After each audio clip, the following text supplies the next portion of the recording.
when I'm on like a festival jury, I try to watch a film almost like as though I'm not a filmmaker, or that I don't have experience as a filmmaker, to sort of, prejudge like how hard that film was to make, or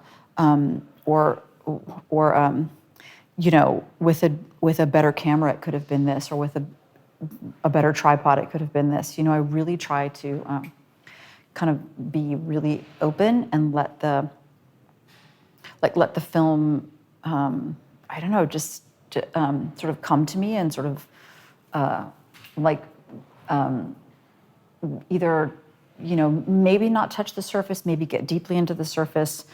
I'm really about a story, and I want to know what stories a filmmaker has to tell, and also how they're telling that story through, again, the kind of visual language. But I try to be really fair, going into a judging process, where all sorts of filmmakers from all sorts of parts of the world have different access to things, So, I've been in a jurying process where you might see a film that feels technically really lumpy, so to say, or without the same resources as maybe another film, that's coming from a country where there's lots of state film funding, and I always want to see through some of that, the surface of the film, to think about the story that's being told. Right. Everybody who has a smartphone has access to a really good camera, actually, and open source. You can edit on DaVinci, and it's free. You can do your color grading on DaVinci. Audacity you can download for sound. I mean, I even think just 10 years ago that so much of what it would take to make a film just was just out of reach for a lot of young filmmakers.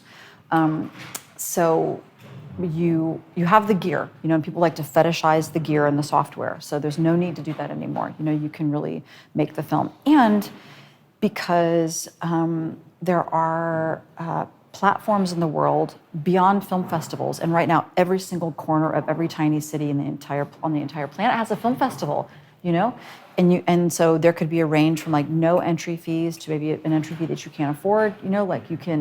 There is endless possibilities in terms of how to get your film out into the world. And I think even 10 years ago, there were not filmmakers who took posting, putting a film on YouTube or Vimeo, or having your own website and then posting your films to there. So I think there's now endless resources to make a film, and there's endless resources to send your film, into the public. And I think that probably there are some people who like to tell stories that are very linear, very plot-driven, where all of the sort of threads get sewn up. And I don't like to tell those stories. I like to tell stories where sort of the puzzle pieces don't necessarily fit, or some are missing. But those are the films that I also like to consume. So I sort of seek out authenticity in a story or a storyteller, but I also seek out an unexpected kind of path to move through that story. And I also, as a consumer of films and media, television, etc., it's a visual medium. So I don't understand filmmakers or film teams who don't really take advantage of color and texture and think about pacing as narrative content, framing as narrative content. I mean, we could imagine that all filmmakers and film teams and storytellers do think that, and yet I also watch a lot of. I don't watch it all the way through because it's going to be a waste of my time. But I think there's still a lot of young filmmakers who imagine that the road to their own success is to emulate something that's already been done. And I actually think that what will set you apart and what will get someone's attention is if you are authentic, and if you, take some risks. I am drawn to films that if I look around and see the audience responding, that it's very polarizing, that no one is like meh or like we're all in the middle, either people are like, I'm obsessed with that film, I can't stop thinking about it, or it's the opposite, like I hated that film. I think one should be careful if you are kind of falling right in the middle, and it's like, it's fine, I think we should all, even as a life lesson, I know that sometimes you're on the go, you have a sandwich that, you just have to sustain, but, we should all seek out sort of something in our life that we can sort of boldly stand by.